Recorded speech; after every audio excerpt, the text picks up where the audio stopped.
Thyroid ക്യാൻസറിന്റെ കാരണങ്ങളെ പറ്റിയാണ് ഇന്ന് ഫാമിലി ഡോക്ടർ പറയുന്നത്. VPS ലേക്ഷർ ഹോസ്പിറ്റലിലെ consultant head and neck oncology doctor Moni Abraham Kuriakose വിശദീകരിക്കുന്നു.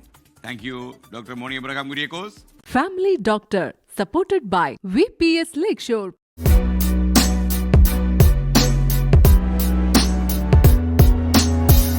കേരളത്തിൽ ഏറ്റവും കൂടി വരുന്ന ഒരു ക്യാൻസറാണ് തൈറോയിഡ് ക്യാൻസർ. ഇതിൻ്റെ കാരണം എന്താണെന്ന് നമുക്ക് നോക്കാം. തൈറോയിഡ് നോഡ്യൂൾ എന്നുള്ളത് വളരെ വളരെ കോമൺ ആണ്.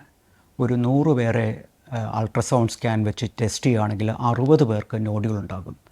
നോഡ്യൂൾ എന്നുള്ളത് വളരെ കോമൺ ആണ്. അതിൽ വളരെ റെയറായിട്ടാണ് തൈറോയിഡ് ക്യാൻസർ ഉണ്ടാകുന്നത്. അതിനകത്ത് ഏതാണ്ട് ഒരു 3% നോഡ്യൂൾസ് മാത്രമേ ക്യാൻസറായിട്ട് ഉണ്ടാകാനുള്ള ചാൻസ് ഉള്ളൂ. പക്ഷേ നമ്മുടെ നാട്ടിൽ വളരെയധികം അൾട്രാസൗണ്ട് സ്കാനും അങ്ങനെ ടെസ്റ്റുകളൊക്കെ എല്ലാം ഉണ്ടായതുകൊണ്ട് പല ജനങ്ങളും ഇതിന് അൾട്രാസൗണ്ട് സ്കാൻ ചെയ്യും. അങ്ങനെ ചെയ്യുമ്പോഴത്തേക്കും ഈ നോഡ്യൂൾസിൽ നേരത്തെ തന്നെ തൈറോയിഡ് നോഡ്യൂളിനെ ക്യാൻസറാണ് സംശയിക്കും. അതിൻ്റെ പാർട്ടായിട്ട് തൈറോയിഡ് സർജറിയും നടത്തും.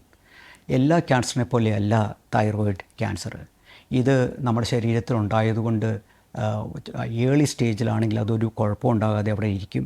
പക്ഷെ അതിന് ആവശ്യമില്ലാതെ ട്രീറ്റ് ചെയ്താൽ അതിനുള്ള കോംപ്ലിക്കേഷൻസ് കൂടുകയുള്ളൂ. അത് കാരണം വളരെ കറക്റ്റായിട്ടുള്ള ഇൻഡിക്കേഷൻ ഉണ്ടെങ്കിൽ മാത്രമേ ടെസ്റ്റ് ചെയ്യാവുള്ളൂ. അത് ടെസ്റ്റ് ചെയ്യാമെന്നുള്ളതിനെ പറ്റി WHO-യുടെയും AJCC അങ്ങനെ പല പല ഗ്രൂപ്പുകളുടെയും അഡ്വൈസ് ഉണ്ട്. 1 സെൻറ്റിമീറ്റർ കുറഞ്ഞ നോഡ്യൂളിൽ ടെസ്റ്റ് ചെയ്യേണ്ട ആവശ്യമില്ല. അത് പിന്നെ എന്തെങ്കിലും ഭക്ഷണം കഴിക്കാനോ അല്ലെങ്കിൽ സംസാരത്തിൽ ബുദ്ധിമുട്ടുണ്ടെങ്കിൽ മാത്രമേ ടെസ്റ്റ് ചെയ്യാവുള്ളൂ. ആ ടെസ്റ്റ് ചെയ്താൽ തന്നെ ആ ടെസ്റ്റ് 1 to 6 എന്നുള്ള ഒരു സ്റ്റേജിംഗ് ഉണ്ട്. അതിനകത്ത് 4, 5, 6 ഉണ്ടെങ്കിൽ മാത്രമാണ് ഫേർദറായിട്ടുള്ള FNAC പോലത്തെ നീഡിൽ ബയോപ്സി ടെസ്റ്റ് ചെയ്യാവുള്ളൂ. അത് ചെയ്താൽ ക്യാൻസറിനെ കണ്ടുപിടിക്കുകയാണെങ്കിൽ അതിന് വേണ്ടിയിട്ടുള്ള ട്രീറ്റ്മെൻറ്റ് നടത്തേണ്ടി വരും. അല്ലാത്ത തൈറോയ്ഡ് നോഡ്യൂൾസിനെ ചികിത്സിക്കേണ്ട ആവശ്യമില്ല. Family doctor supported by VPS lakeshore.